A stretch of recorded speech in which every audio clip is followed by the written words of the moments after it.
के पास कोई और काम नहीं है क्या? अरे एक किस्से के 3,000 रुपए मिलते हैं अगर सिलेक्ट हो गया तो। पता है वो चंडोक भाई साहब है ना, उसकी बहू ने अपनी विदाई का किस्सा भेजा था, आ गया रेडियो पे। वो डफर दीक्षा 3,000। डॉली अगर वो लिख सकती है ना तो कोई भी गधा लिख सकता है। अपना सुमित गाजर की बर्फी। हेलो पापा जी। अबे मोनू, तूने वो रेडियो पे प्रोग्राम सुना, लाइफ में लिपटी सुनहरी यादें? वो आरजे हार्दिक वाला? हाँ। प्याज के आपके लिए नहीं है। हाँ बेटा सुना कर बेटा, वो है ना बहुत काम का प्रोग्राम है।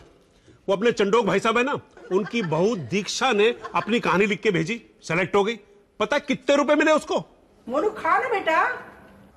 मम्मी जी अगर ये खा लूंगा तो घर पे। क्यों? माया ने क्या बनाया तेरे लिए? मेथी का साग और सूखी भिंडी। गरम है, ठंडे हो जाएंगे बेटा, खा ले। 3,000 मिले उसे। वाह। और एक तू है जो शॉर्ट विकेट मिड विकेट करता रहता है। अबे ये लिख। पापा जी मेरा नेटवर्क जो है मुझे मंथली सैलरी देता है इस चीज की। अबे तो इसे साइड बिजनेस समझ के कर ले। दिन के एक्स्ट्रा 3,000 से तेरे को परहेज है क्या? जबरदस्ती शौक है तो आप कर लो। मैं? अरे हाँ, आप ही ने कहा था ना कोई भी गधा लिख सकता है। सॉरी। पापा जी पार्क में बैठे अपने दोस्तों को आप पुराने किस्से सुनाते रहते हैं, उसमें से एक फनी वाला चेप दीजिए। मोनू यार, बात तो तूने पते की कही है। वैसे भी पार्क में मैं उनको फ्री फंड भी तो सुनाता रहता हूं। मम्मी जी माए की सूखी भिंडी जो है वो शिमला मिर्च, वो वाली कहानी बिल्कुल ठीक रहेगी। बड़ी मजा किया है। रेनकोट वाली।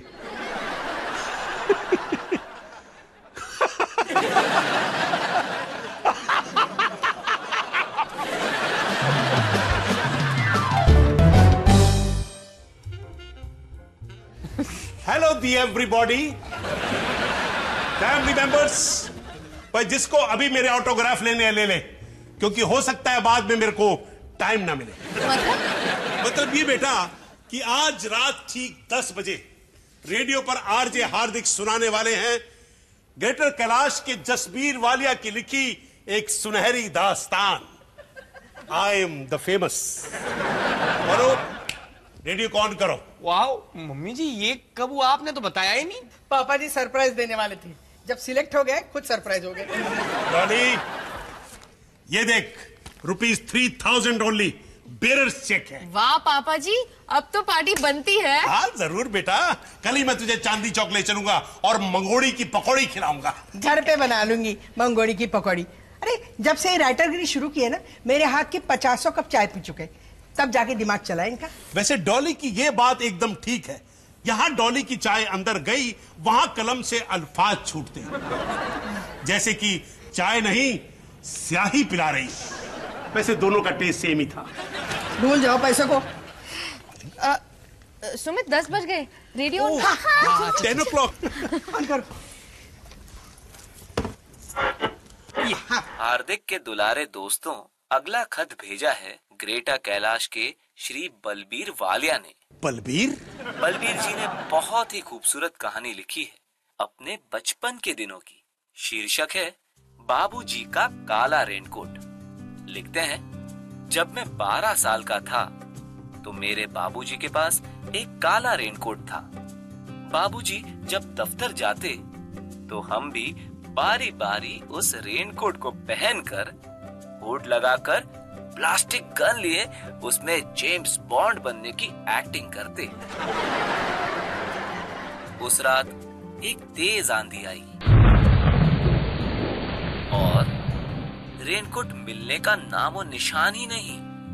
यहाँ ढूंढा, वहां ढूंढा, ऊपर ढूंढा, नीचे ढूंढा, अंदर ढूंढा, बाहर ढूंढा, गलियों में ढूंढा, चौबारे में ढूंढा, नदी किनारे ढूंढा। ओफो, ये क्या लिखता हूं मैं। और फिर पता चला के काले रेनकोट का मुन्ने ने काला टेंट बना लिया था, तो सब बहुत हंसे।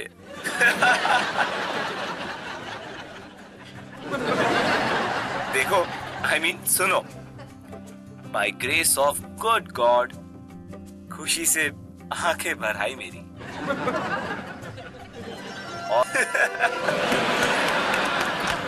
Thank you very much. वाह क्या बात है, वहां उसकी आंखें भराई, यहाँ आपकी जेब भराई। ऑपरेशन 3000 कामयाब रहा। मोनू, बात पैसे की नहीं है, तुम लोगों को पसंद आया पगले, यही मेरी सबसे बड़ी कमाई है।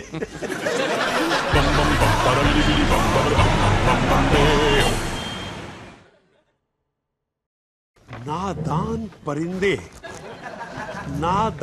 परिंदे थे हम, सपनों से भरे बस्तों को नटखट कंधों पर लादे, बेफिक्री के आसमान में उड़ते हुए। नहीं, उड़ा तो कोई भी राइटर सकता है, जसबीर तू बहुत डिफरेंट है। वजन होना चाहिए तब मजा आएगा। वजन बढ़ाओगे तो उड़ने में प्रॉब्लम होगी ना। अबे मोनू, राइटर वो होता है जिसकी लिखावट में शायराना फील। ये जो मैं इस्तेमाल कर रहा हूं ना कि उड़ते हुए, इसकी जगह होना चाहिए कुछ जैसे कि परवास। Mind blowing. बेफिक्री के आसमान में परवाज। अच्छा सुन, अब है ना काफिये को खींचते हैं।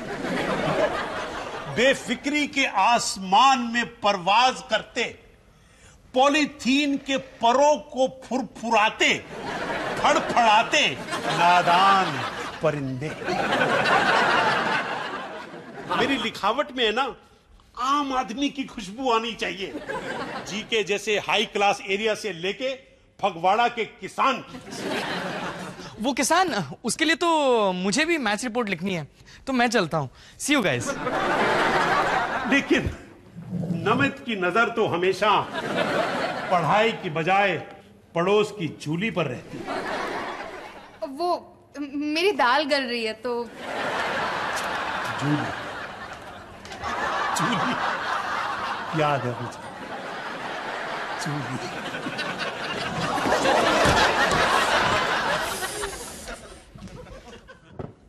तुम भी भाग गए। वो सब छोड़ो मिस्टर नादान परिंदे, ये बताओ जूली कौन थी? वैसे तो किस बारे में लिख रहा है? मेरी दाल जल रही है। क्यों भाई, क्या है? पापा जी, इंडिया ऑस्ट्रेलिया की सीरीज है, उसके बारे में अपने चैनल के वेबसाइट पर एक आर्टिकल लिख रहा हूँ। लिख बेटा, शाबाश शाबाश।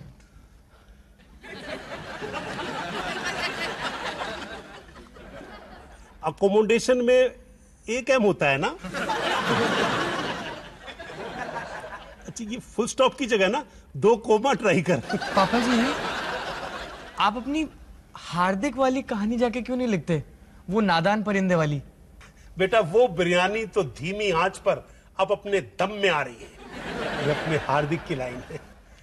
तो जाइए, 2-3 बार जाके ना करची हिला आइए, वरना साइड से जल जाएगी। ठीक कह रहे आप, वैसे भी कल भेजनी भी तो है। हाँ। अच्छा, एक बात कहूं?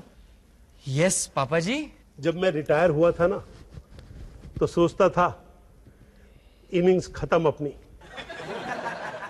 अब तो बस ट्रेन की खिड़की पर बैठे पैसेंजर की तरह आंखों के सामने जिंदगी को गुजरते हुए देखना है। लेकिन जब से लिखने लगा हूं ना, हर रोज एक नया जोश पैदा होता है मुझ में, कुछ नया करने का। अब तो लगता है कि इस ट्रेन को जिस पटड़ी पे चाहूं लेके जा सकता हूं। Second innings Monu, second innings. ये तो सही है पापा जी। ये सही हुआ तेरी वजह से। तू दस्तक नहीं देता तो मेरे अंदर का राइटर दरवाजा खोलकर बाहर कैसे आता?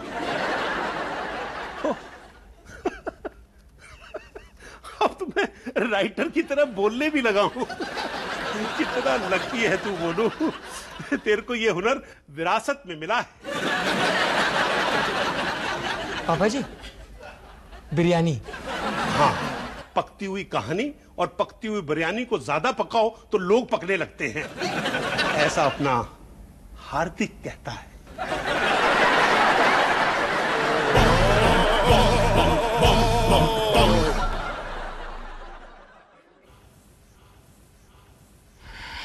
अरे जल्दी आ गया तू। मम्मी जी प्लीज रोकिए उन्हें। किन्हें? पापा जी को। और किसे? आज मुझे अपने ऑफिस से भागना पड़ा क्योंकि वो सुबह सुबह वहां आ धमके। तेरे पापा जी तेरे ऑफिस में? ये कहकर आए थे कि बस 2 मिनट में अपनी कहानी ईमेल कर देंगे, पर 2 घंटे तक हमें पकाते रहे कि लिखना कैसे चाहिए, राइटिंग में डेप्थ और फील कैसे आती है। हमें नहीं पता, हम क्या अकाउंटेंट हैं? शांत हो जा मोनू, शांत हो जा। और फिर सिद्धू के मुहावरों में नुक्स निकालने लगे, कहने लगे कि इस बच्चे को तो सिखाना पड़ेगा छंद क्या होता है। जब उन्होंने सिद्धू का नंबर मांगा तो मैं तो वहां से खिसक लिया। मम्मी जी प्लीज इस राइटिंग के सुनामी को रोकिए, वरना सब बह जाएगा। मुझे कुछ मत कहे, तुझे पता नहीं आज सुबह बहुत बड़ा झगड़ा हुआ है। झगड़ा? अरे जब से ये लिखने का भूत सवार हो गया है, गुलाम बना के रखा है मुझे। डॉली चाय बना, डॉली पराठे तल दे, डॉली खाली पेट लिखना नहीं होता। अरे सुन डॉली, ये सुन जरा, कैसा लगा?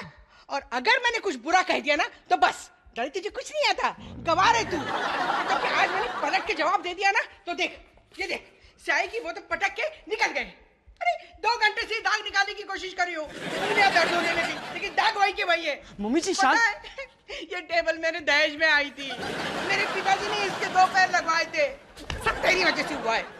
पापा जी आप लिखते क्यों नहीं? लिखिए ना। अरे मम्मी जी मुझे क्या पता था ऐसा होने वाला। लो आ गए। 45 मिनट से सिद्धू के साथ फोन पे था, चुप करा दिया मैंने तेरे सिद्धू को।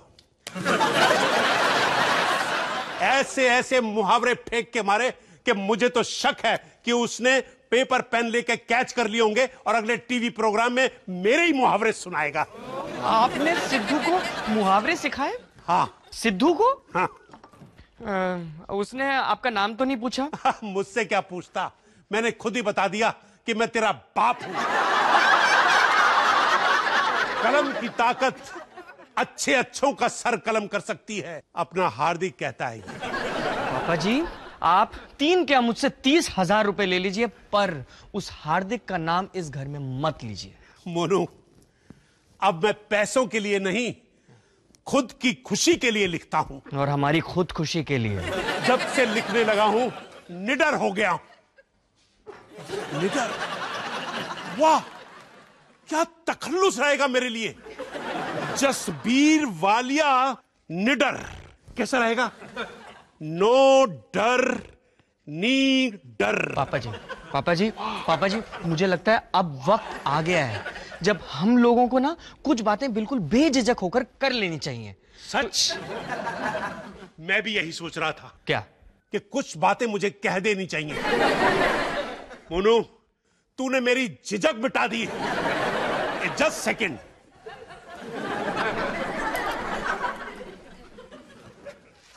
ये ले। ये क्या है? मेरी पहली कविता मेरे बाबूजी के मनपसंद क्रिकेट के महारथी लाला अमरनाथ पे लिखी है मैंने। क्रिकेट का उजाला एक था लाला। लाला तो आज भी हमारे साथ में है। ये मेरे हाथ में क्यों है? ताकि my poetry you fit on your website, your channel. क्या? आपकी कविता मेरे चैनल के वेबसाइट पे? हाँ, और अगर तुम्हारे एडिटर को पसंद आए तो उससे कहना कि मैं हर रोज उसको एक पोएट्री लिखकर भेजूंगा, फ्री ऑफ कॉस्ट। मम्मी जी। कौन कहता है दाग अच्छे हैं? हाँ, क्या शब्द है दाग। माया मैं तड़ी पार हो रहा हूँ 3-4 महीने के लिए। और अगर पापा जी मुझे ढूंढने के लिए आते हैं ना तो कह देना कि मैं भाग गया घर से आधी रात को। अब क्या हुआ? ये क्रिकेट का उजाला एक था लाला। पापा जी की कविता मेरे चैनल के वेबसाइट पे डालना चाहते हैं। मजाक कर रहे होंगे। ये मजाक है। तेरे 2 अनमोल रत्न, एक है मोहिंदर, दूजा सुरिंदर। तुम्हारे पापा जी ओवरनाइट मिर्जा गालिब तो नहीं बन सकते ना? ये भी तो सोचो, इससे उनको कितनी खुशी मिल रही है। माया, अगर मैं इसे अपने एडिटर को देता हूं ना, तो पहले वो इसे फाड़ेगा और फिर वो मुझे फाड़ देगा। एक बार अपने एडिटर को पढ़ने तो दे दो। क्यों? ताकि पूरे नेटवर्क में मैं मजाक बन जाऊं? एक काम करो, इस कविता से पापा जी का नाम हटा के एडिटर को दो, और फिर एडिटर जो फीडबैक देता है वो पापा जी को दे दो। सिंपल। हाँ, तुमने ये बिल्कुल सही कहा है ना? बिल्कुल सही। मेरा कुछ लेना देना ही नहीं। इस बेनाम कविता को मैं अपने एडिटर को दे देता हूँ, उसे जो भी करना है वो करेगा इसके साथ। चलो, by the grace of good God GK के सुमित वालिया को मिला एक सोल्यूशन। उसे मेरा हार्दिक अभिनंदन।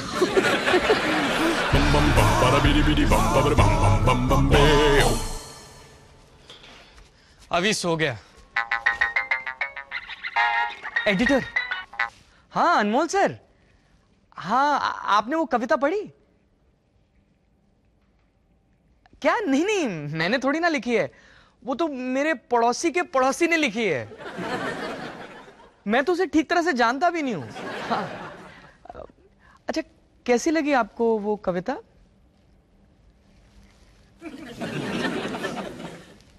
अच्छा अच्छा, हाँ, मैं उन्हें बता दूंगा।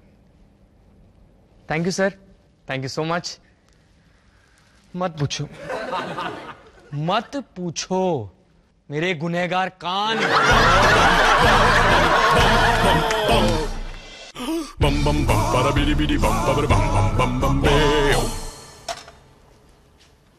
आ गया?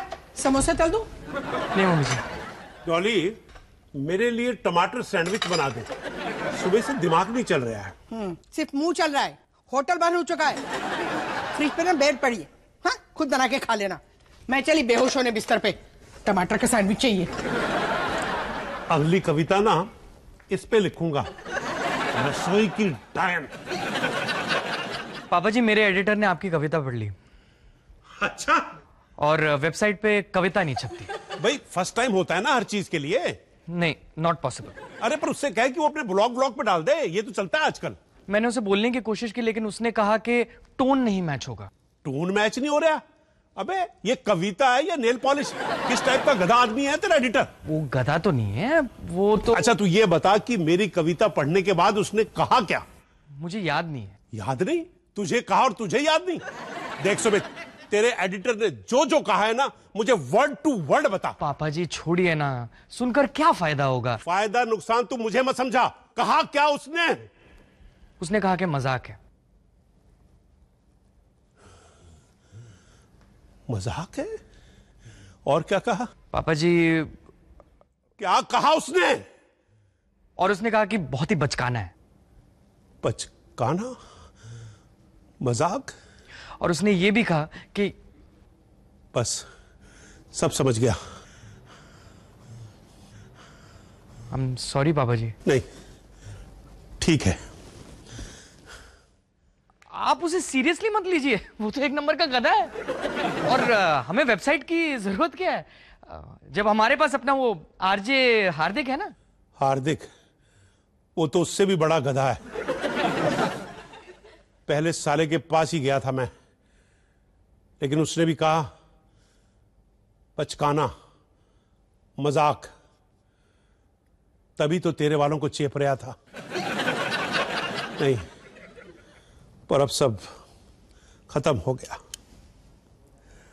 सब खत्म हो गया, सब खत्म हो गया।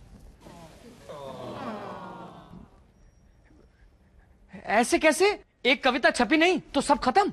अरे पापा जी, आपके दिमाग में तो ऐसी हजारों बिरयानियां दम पे हैं। नमित वाली, रमनीश वाली, कितनी कहानियां आम इंसान वाली। कम ऑन पापा जी, आप लिखना छोड़ नहीं सकते। सही कह रहा है तू। मैं लिखूंगा तुम लोगों के लिए, अपने परिवार के लिए। हाँ हाँ पापा, हमें छोड़िए, क्योंकि हम तो यहीं पे है ना। आप औरों के लिए लिखिए, फगवाड़े के ठिठुरते हुए किसान के लिए। उस बेचारे को हम कैसे भूल सकते हैं? मैं कविता के साथ साथ दोहे भी लिखूंगा। बड़ा हुआ तो क्या हुआ, जैसे पेड़ खजूर, पंथी को छाया नहीं, फल लागे अति दूर, कहत निडर सुनो मई साधो,